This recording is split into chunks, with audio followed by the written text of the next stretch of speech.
skill ability definitely helps the side of Burmese goals, but you know, Bren Esports is that team that will press you on from minute one, and that might just be the trouble for this side of Burmese goals.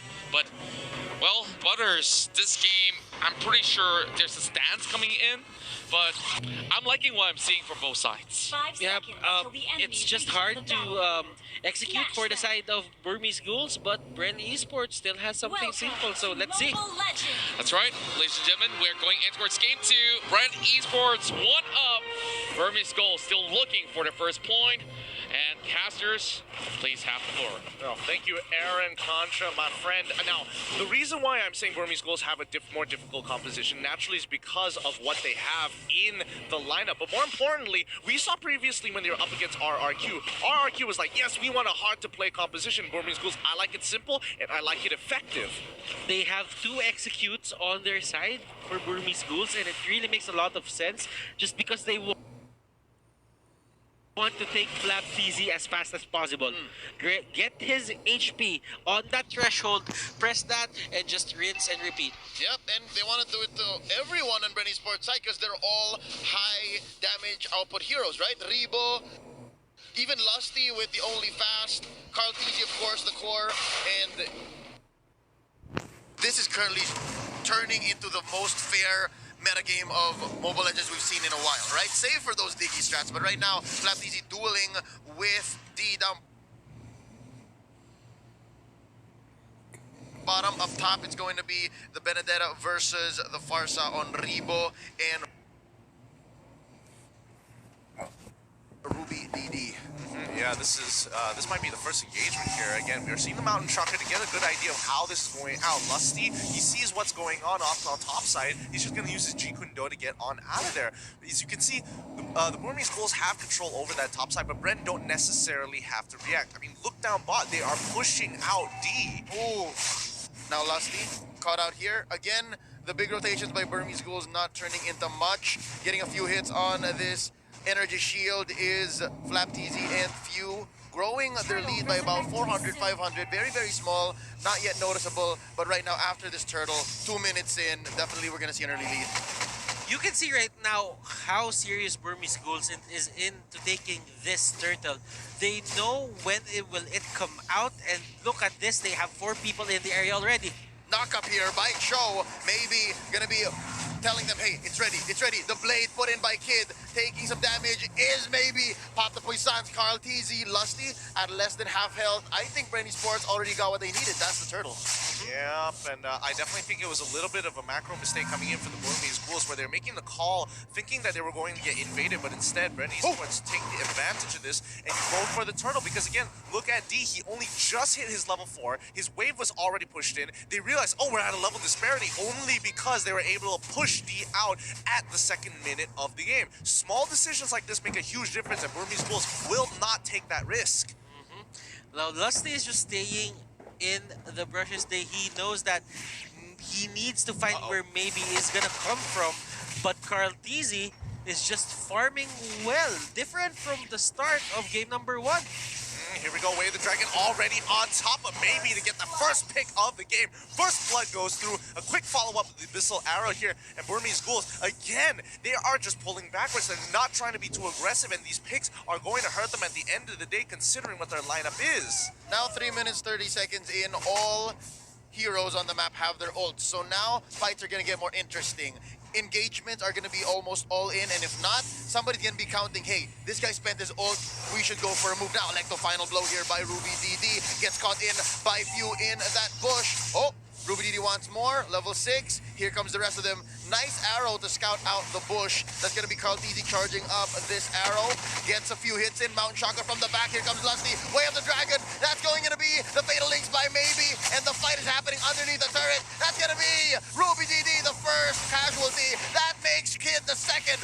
That's Rebo getting double. Maybe is next. D coming in with the black dragon form, and Carl TZ is in his face. That's gonna be FlapTZ coming in. No regeneration for you. 4 for none currently, and Ace is the lone survivor, dodging that arrow by just an inch. And right now, he has no choice but to go down. The wipeout delayed by Bren Esports. They take it nonetheless.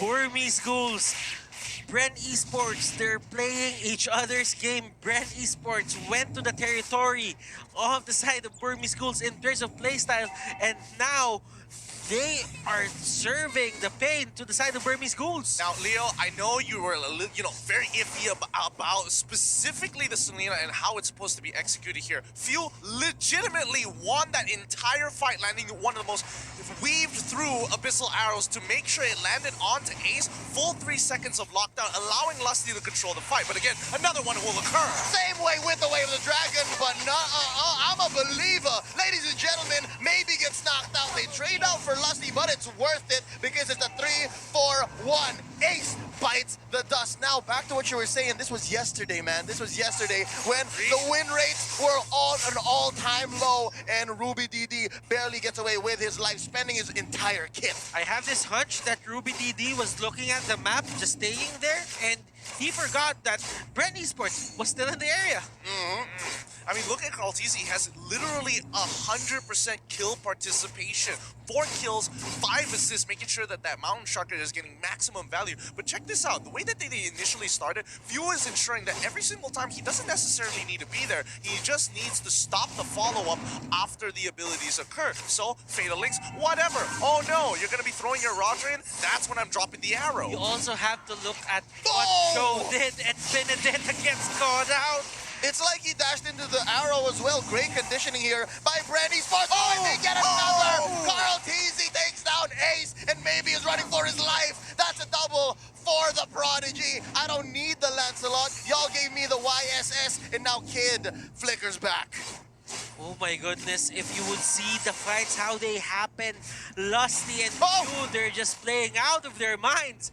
D here getting controlled, arrow thrown out. D will escape, but there is a cut there by Lusty.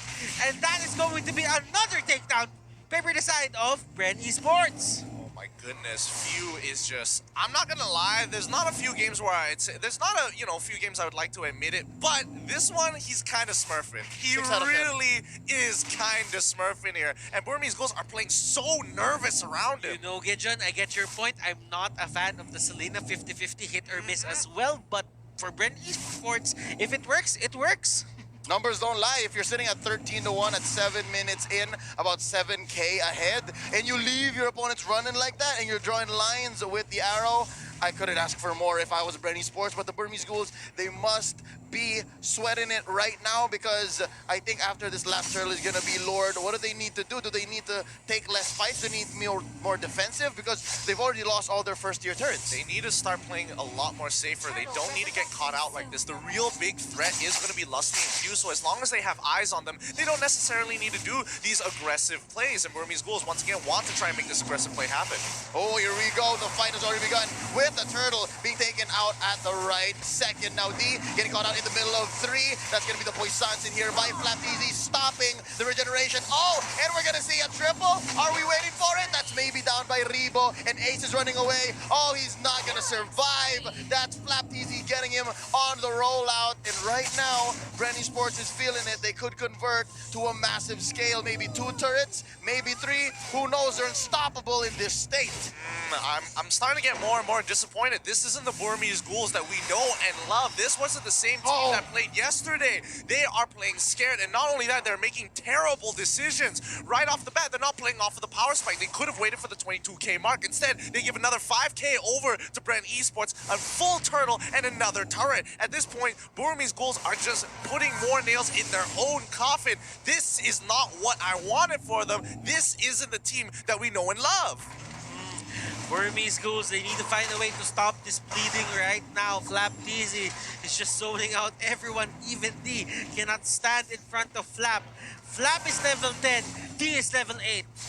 Huge gap here. Huge gap in the fact that Flapteasy knew that D was there, went their way because he knew that it was the only thing left. And if anything, I'm sure he could have forced the Black Dragon form and wasted it for the next team fight. But right now, Ace! Oh, he thought he could get executed, but now it still counts as a kill for Few. It was a very good attempt, but now Burmese Ghouls, this is a situation where every single fight you really can't do anything, and Bren has the perfect lineup to start pushing their leads with the Farsa and as well as the Selena. Those two are so snowball oriented, it's ridiculous. Rebo can scale. Unfortunately, Few may not scale as hard, but regardless, his utility is invaluable. Oh, wow. D retreats from the duel. He was going 1-1 against Flapteasy, and Rebo says, I got you, bro. Finishes it off with a feathered airstrike.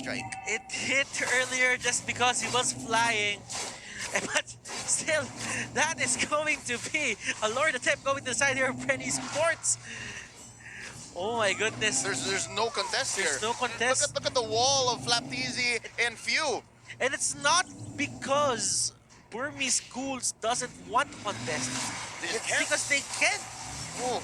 It hurts to see. It hurts to watch. 13k ahead, and all this because Burmese Ghouls are feeling nervous and made some really bad decisions, especially when they wanted to contest that turtle. They lost 10k off of that, and honestly, I think this pretty much seals the deal here unless Bren makes a mistake. But we've seen how Bren plays. This is how they do it there at the Philippines, watching their VODs. The moment they get that lead, they don't let go of it. Burmese Ghouls, they need to find a way. And what's that way?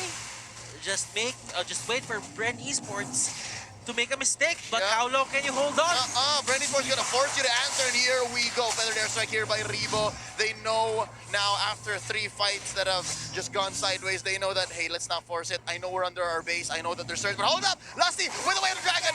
Ace gets eliminated. That's gonna be the trade though. Kid takes the show down, and now Ruby DD is feeling his life is in danger. And yeah, that's gonna be the push onto mid lane. The inhibitor has been taken down, and they're sieging up top as well. You know, considering the situation, this ain't too bad, but now the Burmese Ghouls, it's an all or nothing push here as D tries to get another pick onto Kaltisi. They're trying their best. Rubini D goes down. The killing spree puts Kaltisi in perfect position, and now this was their last attempt to try and go for a fight, and Bren is able to stand up tall. They're going to take all the inhibitors and force out the Burmese Ghouls to take one last fight to ensure they put the last nail in the coffin in this game. Oh, 2 defenders now, 3 in comes Ace, but there's no way taking this inhibitor with them. They're not keeping it, that is. Oh, I'm wondering if they can finish here. Bren Esports, they're all here, all 5. Bren Esports, they're gonna try, but there are a lot of buffs onto the side lanes, and they're just gonna go for the all-in. Yep, Kid, take it out here. Kaltisi barely surviving. The shutdown on the Flapteasy. Oh, Ruby DD feels it. He can shut down Kaltisi, and indeed he does the execute. Pops the usage in, shutting him down 9, 1, and 8. Hold up, Rebo and Lusty, they're not done. Oh, what an alley-oop by Few from down south. It's just the left here to defend, and I don't think he can do it Black Dragon form. He's gonna try. He's gonna try. He's going in for Few, and he knows that there's a wave here. Feathered airstrike by Rebo. Feathered airstrike by Rebo. Lusty knocking him up. There's some shy energy, but it's not enough. That's the wipeout. We're waiting for a wave of minions, and here's one defender. Here's Kid. What can Kid do? Flame shot here by Few. He's gonna knock him up in just a matter of time. Ladies and gentlemen, Bren Esports takes game number 2.